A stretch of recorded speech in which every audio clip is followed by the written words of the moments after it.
So if we go back to the 1980s, there was this researcher, Dr. Gilbert Forbes, and he decided to run an experiment that just completely defied all the standard rules of Oh fitness. yeah, the classic overfeeding study. It's legendary. Right. So he took a group of subjects and he intentionally force-fed them roughly 1,200 extra calories a day. Now, according to the basic math of weight loss and weight gain that, you've probably heard your entire life, all of that excess energy should have turned into pure body fat. Because it's just math, right? Mhm. You eat a massive surplus, you gain fat. Exactly. But that is not what happened. Nearly half, 44% of the weight those subjects gained was pure lean muscle mass. Which completely shattered the binary way we used to look at human metabolism. We're so accustomed to these neat little categories, like you're either in a cutting phase to lose fat or you're in a bulking phase to gain muscle. And if you try to do both, people look at you like you're trying to drive your car in forward and reverse at the exact same time. Yeah, they really do. But we're looking at a metabolic landscape today that is vastly more complex than just a simple math equation. So our mission for this deep dive is decoding the ultimate fitness holy grail, which is body recomposition, losing fat and gaining muscle simultaneously. And we really brought the receipts for this one. We did. We're pulling from a massive stack of sources to do this for you. We've got the heavy academic reviews from the Journal of Education, Health and Sport, and the Journal of the International Society of Sports Nutrition. Plus, we have these physiological breakdowns from the British Journal of Nutrition, and then the on-the-ground practical frameworks from Premier Fitness Camp, Roadman Cycling, JC Fitness, and the Micron app. It's a great stack because it bridges that high-level metabolic theory with actual real-world application. It shows that recomposition isn't just some lab anomaly. Yeah. It's an achievable biological process. Okay, let's unpack this. Because the biggest wall you'll hit when you bring up body recomposition is the thermodynamics argument. People love to just quote the first law of thermodynamics at you. Oh, constantly. They say, well, energy cannot be created or destroyed, therefore you cannot build new tissue like muscle while simultaneously losing energy, meaning fat. Yeah, they treat the human body like a simple closed-loop oven. Oh. But we aren't simple ovens. The thermodynamics argument completely misunderstands a crucial concept called calorie partitioning, or the P ratio. A key ratio. Right. What the science actually shows us is that your body's energy balance and its tissue changes are independent operations. Your body can independently direct incoming calories to build lean muscle while simultaneously pulling from its own internal storage to burn fat. Okay, think of it like this. Imagine your body has two totally separate bank accounts. You've got a fat checking account and you've got a muscle savings account. What you're saying is that the body can actively draw down funds from the checking account, burning that fat for daily energy, while simultaneously taking incoming deposits and putting them straight into the muscle savings account. Yes, exactly. They just aren't the same ledger. That is a brilliant way to frame it. And the mechanism controlling those accounts is what modern research has finally decoded for us. There is this prominent researcher in the field, Kevin Hall, and he actually developed a mathematical model that explains exactly how this works. And what did he find? Hall proved that the initial amount of body fat someone has dictates how much muscle they keep, lose, or build during weight changes. So your body's starting composition acts as, like, a physiological traffic cop. But wait, if this relies heavily on having a large reserve in that fat checking account, does this mean recomposition only works for people who are clinically overweight? Because if I'm listening to this and I only have, say, 10 pounds to lose, does the math still work for me? What's fascinating here is that while having a higher initial fat mass definitely provides a massive physiological advantage, the underlying physics of energy partitioning apply to almost anyone. Okay, so who is in the sweet spot? If you are a beginner to weightlifting, or if you carry higher body fat, which is usually defined as over 25% for men and 32% for women, you're in the absolute sweet spot for this. Your body just has an abundance of stored energy to fund that muscle building process. Right, plenty in the checking account. Exactly. But even if you're leaner or maybe returning from a break in training, your body will still partition energy effectively if you give it the correct mechanical and nutritional signals. So the only people who truly hit a wall with this are, like, elite bodybuilders sitting under 10% body fat. Right? Pretty much, yeah. For them, it's a different game. So for the vast majority of you listening, the key ratio is actively working in your favor. But this brings up a massive red flag for me. If having a higher body fat percentage is this natural armor that protects and fuels your muscle during weight loss, what on earth is happening right now with the explosion of GLP-1 medications? Oh man, it's a huge issue. Because we've got millions of people dropping weight at warp speed, entirely bypassing this natural partitioning process. And the data we pulled from Premier Fitness Camp on drugs like semaglutide and tirzepatide shows some pretty alarming numbers. Alarming is honestly the right word. These medications are undoubtedly revolutionizing weight loss, but the trade-off can be severe if it goes unmanaged. The Premier Fitness Camp data indicates that up to 40% of the weight lost on GLP-1s can be lean muscle mass. 40%, that is wild, which leads straight into a condition known as sarcopenic obesity. Yep, the skinny fat phenomenon. Exactly. You look smaller, you weigh less, but underneath, your body fat percentage relative to your muscle mass is actually higher than when you started. And Kevin Hall's mathematical model perfectly predicts this outcome. When you drop weight aggressively, particularly in bariatric patients or those on GLP-1s, the body panics. It's crucial to understand the mechanism here, though. GLP-1 medications aren't toxic to your muscles. Right, they don't attack the tissue directly. No, they don't inherently impair muscle function at all. Yeah. What they do is cause such profound appetite suppression that patients enter a massive caloric deficit almost overnight. It's an induced energy crisis. And when the body is in an energy crisis, it looks at muscle and basically says, you're too expensive to keep around. Exactly. Muscle tissue is metabolically highly active. It burns calories just by existing. So if you're starving, the absolute fastest way for your body to lower its baseline energy requirements and survive is to ditch the muscle. Or just dumps it. It enters a state of physiological triage. It downregulates bone turnover, it suppresses key hormones, and halts new muscle protein synthesis. It even starts breaking down muscle for fuel just to keep your vital organs running. Wow. So what does this all mean for you if you or someone you know is on these medications? When I hear 40% muscle loss, my immediate thought is that the damage is permanent. You've crashed your metabolism, you've lost the tissue, and you're just doomed to stay skinny fat forever. But based on the partitioning data we just talked about, doesn't that remaining body fat actually act as a lifeline? Are they doomed, or can they turn this around? If we connect this to the bigger picture, there's an incredibly hopeful message here. The internal fat stores remaining after that rapid weight loss are actually a massive advantage. Oh, really? Yeah, they provide a dense reserve of energy ready to fuel the rebuilding of that lost muscle. The damage is entirely reversible. But the listener has to make a hard pivot. How would I do? You have to stop chasing a lower number on the scale and immediately transition into a structured recomposition strategy to signal to your body that muscle is essential for survival. Which brings us directly to the protocol. Because reversing GLP-1 muscle loss, or just achieving body recomposition from scratch, requires a very specific three-pronged attack according to all our sources. We're looking at a microdeficit, mechanical tension, and immense protein intake. Those are the three pillars. Yeah. Let's start with the deficit, because a microdeficit alone just shrinks you. If you're slightly starving the body, why on earth would it choose to hold on to metabolically expensive muscle?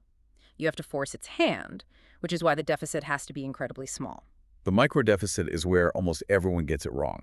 Human nature tells us that, well, if a small deficit is good, a massive deficit is better. More is always better. Exactly, but the sources are unified against this. The Micron app suggests just 100 to 200 calories below maintenance. Roadman Cycling targets 250 to 400 calories. And Premier Fitness Camp sets a hard ceiling at a 300 to 500 calorie deficit. That is barely skipping an afternoon latte. It's tiny. It has to be tiny to avoid crashing your system. If you push a 1,000 calorie deficit, you risk triggering a condition called REDS. Which stands for Relative Energy Deficiency in Sport. Right. When you enter REDS, your endocrine system basically goes into winter survival mode. Yeah. Your stress hormone, cortisol, skyrockets. Testosterone and estrogen plummet. Your resting metabolic rate crashes, and muscle synthesis shuts down completely. So you just stall out. Completely. By keeping the deficit to just a couple hundred calories, you're targeting a fat loss rate of maybe 0.3 to 0.5 kilograms per week. You give the body just enough of a shortage to dip into fat stores without triggering those starvation alarms. But again, that small deficit alone just makes you a smaller version of yourself. To actually change the composition, you have to introduce prong number 2, which is the mechanical tension. Lifting heavy things. The consensus across the board is a minimum of 2 to 4 times a week of compound heavy resistance training. We're talking squats, deadlifts, overhead presses. Moves that load the entire nervous system. Right. Because heavy lifting provides the neurological survival signal. When you put a heavy barbell on your back, your central nervous system sends a frantic message to your body saying, our environment is incredibly hostile right now. We absolutely need this muscle tissue to survive. It forcibly reprioritizes where incoming energy goes. Yes, it leaves the body no choice. Which perfectly tees up the third prong, and honestly, the magic lever in all of this, which is protein. The sources are unanimous that you need to push your protein intake to levels that might feel frankly absurd if you aren't used to it. We're looking at 1.6 to 2.6 grams of protein per kilogram of body weight. To understand why that number is so aggressively high, we really have to look at the clinical data. The Longland study, which was published in the American Journal of Clinical Nutrition, is a perfect example of this mechanism at work. What did they do? They took young men and put them in a massive 40% caloric deficit. 40%? Yeah, a huge cut. Under normal circumstances, that guarantees severe muscle wasting. Yeah. But they had the experimental group lift heavy weights and fed them 2.4 grams of protein per kilogram of body weight. And even in a starvation level 40% deficit, the results were just completely counterintuitive. That high protein group actually gained 1.2 kilograms of lean muscle mass, while simultaneously losing 4.8 kilograms of body fat. It's incredible. The sheer volume of protein combined with mechanical tension overpowered the massive energy deficit. Here's where it gets really interesting, though, because it doesn't just work in a deficit, it works in a massive surplus, too. Take the Spillane study. Oh, this one is fascinating. They overfed participants by about 1,200 calories a day. One group got those extra calories entirely from carbohydrates. The other group got the extra calories from whey protein. The carb-heavy group gained a measly 0.25 kilograms of muscle, but the whey protein group gained 2.28 kilograms of lean mass. It's a staggering difference driven purely by how the body processes that specific macronutrient. And it goes even further. The Antonio study is just mind-blowing. They fed subjects an insane 3.4 grams of protein per kilogram of body weight. For an average person, you're talking about eating a mountain of chicken breast every single day. A massive caloric surplus. Right. But because those calories were pure protein, combined with heavy resistance training, that group actually lost 1.6 kilograms of fat, while the normal diet control group ended up gaining fat. They literally lost fat by overeating protein. Let me try an analogy here. Protein is your raw construction material, your bricks. Lifting heavy weights is the architectural blueprint. If you don't have the blueprint and you don't have the bricks, any extra calories you eat just get dumped into a fat landfill. That makes perfect sense. But if you provide the blueprint through training and an overabundance of bricks through protein, your body gets to work building a skyscraper, even if the total calories seem entirely out of whack. That analogy hits the nail on the head. The body burns a significant amount of calories just breaking down protein, which is the thermic effect of food, and then uses the rest for construction. But I want to pull a crucial nuance from the Roadman cycling data regarding those bricks. You can't just deliver all the bricks to the construction site at midnight and expect the building to go up. Timing matters. Wait, so you can't just eat a 150-gram steak at 8 p.m. and hit your quota? Not if you want to optimize body recomposition. Muscle protein synthesis operates like a light switch, not a dimmer. You have to slip it on, let it run, and then slip it on again. Oh, I see. The body can only process so much protein for muscle building in a single sitting, before the rest is just oxidized for energy. The optimal strategy, drawn from the cycling and fitness data, is to spread your protein across 4 to 5 meals, aiming for 30 to 40 grams per sitting. Just keeping it steady. Exactly. This guarantees a steady, rolling stream of amino acids in your bloodstream, exactly when your body is trying to recover from those heavy lifting sessions. Okay, so let's say you're executing the perfect physical protocol. You've got the microdeficit dialed in, you're sending the neurological survival signals by lifting heavy, and you're streaming 2 grams of protein per kilogram into your system throughout the day. You're giving your body all the signals to hold muscle and drop fat, but then you wake up in the morning, look down at your feet, and the bathroom scale is telling you you're a total failure. Ah, yes. This is the psychological graveyard of body recomposition.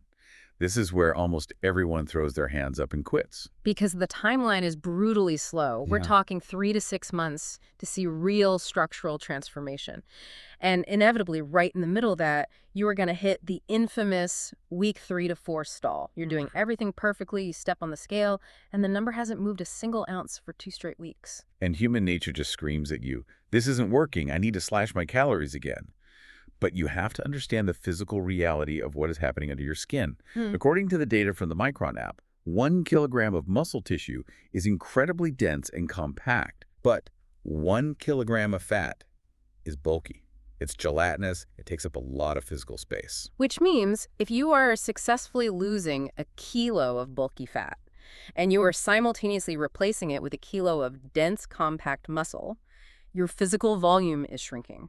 Your waist is getting tighter, your clothes fit differently, and you look completely different in the mirror. But the scale doesn't know that. Exactly. The scale is a dumb instrument. It just measures total gravitational mass. It looks at the fat loss and the muscle gain and says, zero change. Which is why every single source in our stack begs you to throw the bathroom scale in the trash. It is arguably the worst metric for tracking body recomposition. You have to rely on waist and hip measurements. Take progress photos, right? Yeah, pick progress photos every 2 weeks in the exact same lighting.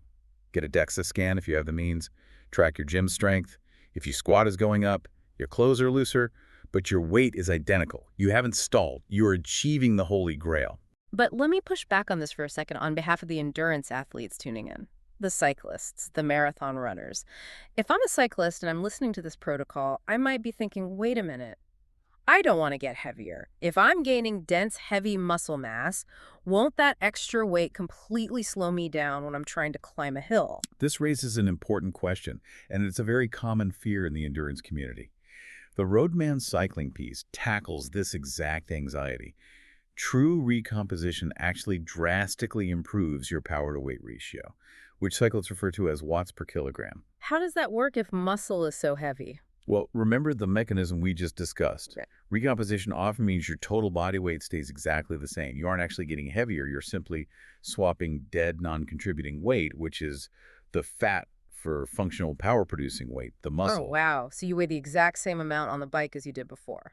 Exactly. You weigh the same, but you have a smaller waist, meaning less aerodynamic drag, and you have a significantly higher functional threshold power because you literally have more muscle fibers available to push the pedals. That makes total sense. You become unequivocally faster. You are upgrading the engine while simultaneously tightening the chassis. So what does this all mean for you? It means body recomposition is not a fitness myth. It is the hard, proven science of calorie partitioning. Whether you are desperately trying to rebuild muscle after rapid GLP-1 weight loss, or you just want to fundamentally change how your body looks and functions without starving yourself, the roadmap is right in front of you. The protocol is clear. Keep your caloric deficit remarkably small. Push your protein intake consistently high and spread it throughout the day. Lift heavy things to send that survival signal. And most importantly, stop letting the plastic square on your bathroom floor dictate your progress. It fundamentally comes down to changing what your body is made of, not just how much gravitational pull it exerts on a scale. But before we wrap up, I want to leave you with one final unexplored idea to mull over. We've just spent this entire deep dive unpacking how remarkably adaptable the human body is at partitioning energy based simply on what we eat and how we move. But the science is always evolving. Always. Think about the emerging field of chrononutrition, the science of timing our food intake perfectly to our specific individual circadian rhythms.